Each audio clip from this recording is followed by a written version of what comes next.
그래서 여러분, 우리 마음에 우리 신체가 피가 순환이 잘 돼야 우리 몸이 건강한 것처럼 우리 마음도 서로 간에 소통이 되고 교류가 잘 돼야 우리 마음이 행복하고 아주 건강해집니다. 다음 한번 보실까요? 자, 여기 보시면 저기 이스라엘에 가면 갈릴리 바다와 사해 바다가 있습니다. 갈릴리 바다는 헬몰산에서 물줄기가 이렇게 내려와요. 그래서 갈릴리 바다로 들어갑니다. 그리고 이 갈릴리 바다에는 굉장히 각종 많은 수중 물고기들이 있고 또 식물들이 서식을 합니다. 그래서 이 물은 굉장히 생명력이 풍부해요. 그런데 그 다음에 갈릴리 바다에서 나온 물이 어디로 가냐? 사해바다로 갑니다. 사해바다로 가면 여러분, 사해바다 하면 떠오르는 거 특징 아시는 분? 네? 짜! 맞아, 짜! 완전 짜! 사해바다. 그래서 여기 가면은요, 여기 물이 들어오는 데까지는 정말 좋아요. 그런데 나가지를 않습니다. 그래서 이 사해바다에 일단 물이 들어오면 이 물이 증발을 해요. 하늘로 증발을 해서 소금만 남게 됩니다. 그래서 이곳에는 전혀 물고기가 살지 않아요. 그래서 이것은 갈릴리 바다보다 크고 수심이 깊지만 물고기는 한 마리도 살지 않습니다. 이처럼 흐름이라는 거 굉장히 중요합니다. 그래서 여러분에게 다른 이야기를 한번 해드릴까요? 자, 보시다. 기러기 때가 있는데 이 기러기 때는 계절이 바뀔 때마다 서식지를 이동을 한답니다. 그래서 보시면 자, 영어에 무슨 자? 알파벳 뭐가 떠오르시죠? A? 아, A 비슷하네요. 제가 사진을 잘못 골랐네. 이 V예요, V. 뒤집어야 되는데. 아, 감사합니다. 아무튼 대답을 해주셔서. 이게 V자로 이렇게 가는데 맨 선두에 있는 기러기가 지진도하에 바람을 맞으면서 함께 기러기 떼가 이동을 합니다. 그런데 맨 처음에 있는 이 기러기가 굉장히 앞에서 이렇게 오는 바람을 맞기 때문에 많이 힘들어요. 그렇기 때문에 뒤에 있는 기러기들은 아주 바람을 덜 맞고 자연스럽게 나눌 수 있겠죠. 힘이 덜 들어가고.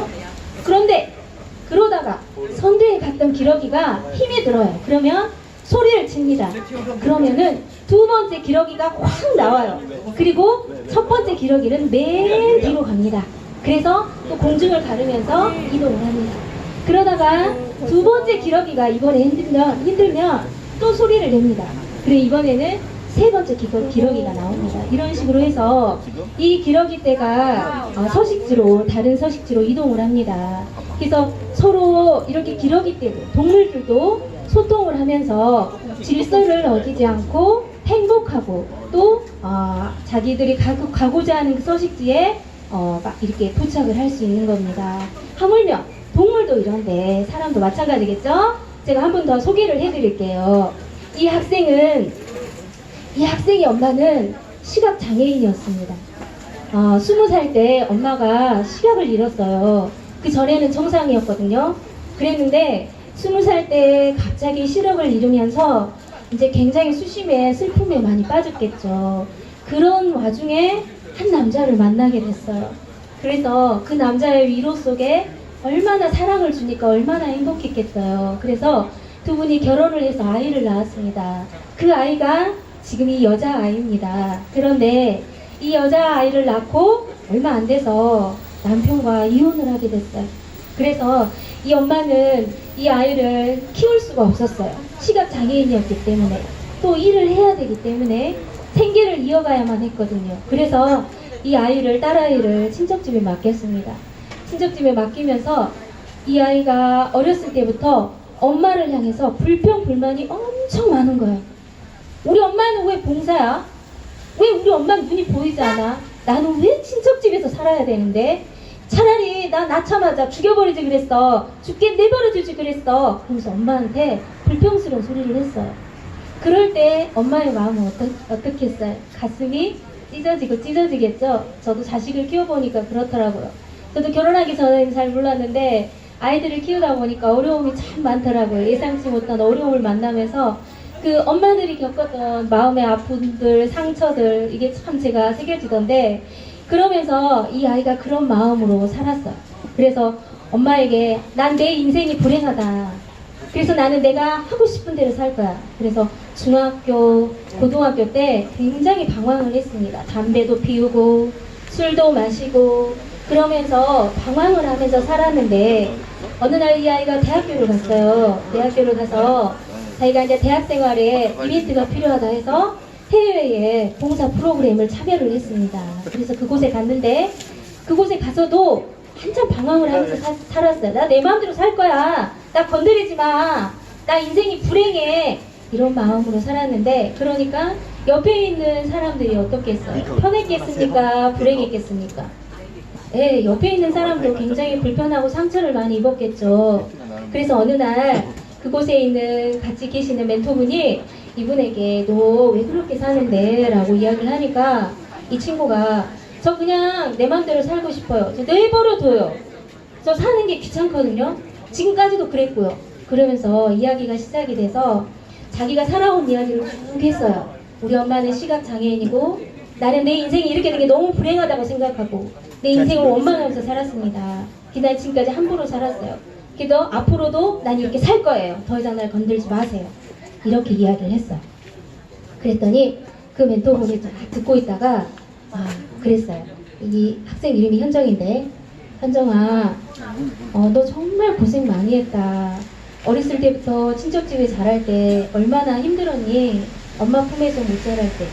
그런데 너를 엄마가 눈을 떠서 너 만져보고 싶고 너한테 기저귀도 채워주고 싶고 먹을 것도 사주고 싶고 정말 그러고 싶은 엄마의 마음을 너를 눈을 떠서 엄마 딸을 보고 싶은 그 엄마의 마음을 한 번이라도 생각해 본 적이 있니? 라고 이야기를 했어요. 그래서 이 학생은 지금까지 한 번도 엄마의 마음을 생각해 본 적이 없어요. 자기 마음만 가지고 살았어요. 그래서 나는 불행해. 나는 가난해. 나는 내 처지가 다른 사람과 다르기 때문에 나는 이렇게 함부로 살 거야.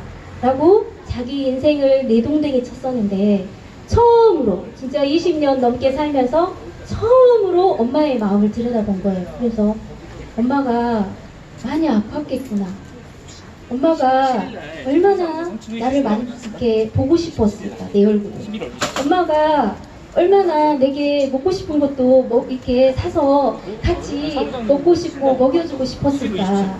그런 엄마의 마음을 생각하니까 처음으로 엄마에게 미안하고 너무 미안하고 죄송스러운 거예요. 그래서 엄마한테 전화를 했어요.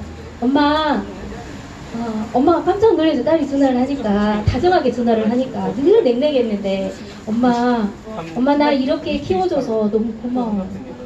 난 지금까지 엄마의 사랑을 모르고 살았어요. 근데 엄마 너무 감사해요. 엄마 사랑해요. 그리고 이 탄자니아에서 전화를 했어요. 엄마한테. 그러니까 엄마가 완전 감정의 눈물을 흘린 거예요. 그러면서 이 딸아이와 엄마는 서로 이렇게 마음이 흐르면서 정말 지금은 너무너무 행복한 모녀 사이가 됐거든요. 자, 다음 한번 볼까요? 자, 그래서 그 학생이 아프리카에서 자기가 받은 사랑이 너무 귀하고 또 아프리카 사람들을 보면서 갑자기 그전에는 그런 마음이 없었는데 이 사람들이 자기를 사랑해 주는 게 느껴져서 아프리카에 이런 봉사활동을 하고 왔어요. 11개의 벽면에 37일 동안 작업을 해서 이런 아름다운 그림들을 그려서 탄자니아 아이들의 몸과 마음을 오래도록 밝혀줄 것입니다 라고 하면서 이런 봉사활동을 하고 한국에 돌아왔어요. 다음 보실까요? 자, 여기 이런 말이 있습니다. 입으로는 사람을 잃고 귀로는 사람을 얻는다. 대화의 법칙에 1대 2대 3대의 법칙이 있는데요. 1분 동안 말하고 2분 동안 말을 듣고 3번 맞장구를 친다 라는 말이 있습니다. 여러분은 듣기를 잘하십니까? 말하기를 좋아하십니까? 우리는 때로는 말하기가 좋다고 내 말을 막 앞세울 때가 있죠. 하지만 말하기보다 듣기가 더 중요한데요. 방송인 이수경 씨 아십니까? 이수경 씨가 계시는데 방송을 굉장히 오래 하셨는데 이분이 방송을 하시면서 느낀 게 1대 2대 3대 법칙을 대화의 법칙을 쓰셨다고 합니다. 그래서 특이사항이 뭐냐면 게스트들이 나오잖아요. 배우들이 나오면 이제 이렇게 잘 들어주고 맞장구를 쳐준 거예요. 그러니까 그 게스트들이 갑자기 스캔들이 있었어요. 감추고 싶잖아요. 근데 이 대화 수법에 넘어가서 자기 속에 있는 말도 막 이렇게 들어버리는 거예요. 방송에서. 그래가지고 비물도 막 이야기를 해버린 거, 스캔들 같은 걸 이야기를 해버리는 거예요. 그래서 우리가 얼마나 남의 말을 듣고 하는 것이 얼마나 중요한가.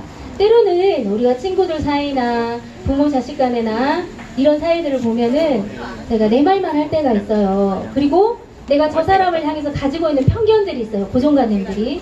그런 마음을 깔고 상대의 말을 들으면 그대로 들리지 않습니다. 색깔과 색깔을 깔았기 때문에. 그래서 여러분 남의 말을 들을 때 이렇게 한번 해보세요. 엄마 말을 듣거나 자녀의 말을 들을 때 생각을 비우고 내가 한번 저 소리에 귀를 기울여 보자 라는 마음으로 한번 귀를 기울이면 상대의 마음도 열리고 내 마음도 열리면서 다른 사람의 마음을 제가 이렇게 받아들이게 되면서 너무 이렇게 마음이 가까워지고 행복해지는 걸 느낄 수 있을 겁니다. 다음 보실까요? 자, 요거는 자, 우리 담양에 가면 유명한 나무가 있죠? 어떤 숲이 있죠? 메타세콰이어. 네, 감사합니다. 메타세콰이어 있는데 이 메타세콰이어의 사촌격인 세상에서 가장 큰 나무가 있습니다. 레드우드라고 있는데요. 제가 지금부터 영상을 보여드릴 건데 이 영상을 보시고 이 레드우드의 특징이 있습니다. 한번 잘 보시고 대답을 해주시기 바랍니다. 제가 질문하겠습니다. 영상 보도록 하겠습니다.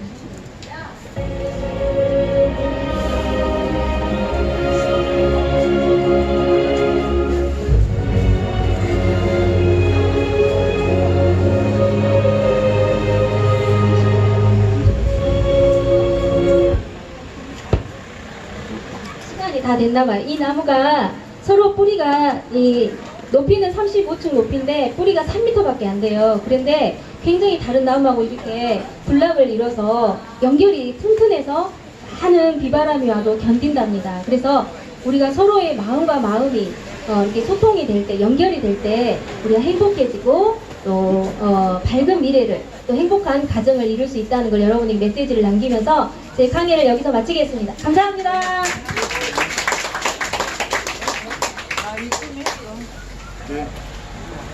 네, 멋진 마인드 강연을 해주신 이정화 강사님께 다시 한번 큰 박수 부탁드립니다. 원래 준비하신 강연은 더 이렇게 시간이 길었는데요. 시간 관계상 이렇게 중간에 이렇게 끊을 수밖에 없었어요. 이제 종종 저희 그 소통방에 오시면 이런 좋은 마인드 강연을 들으실 수 있으니까 언제든지 찾아와 주시면 감사하겠습니다. 그러면 이제부터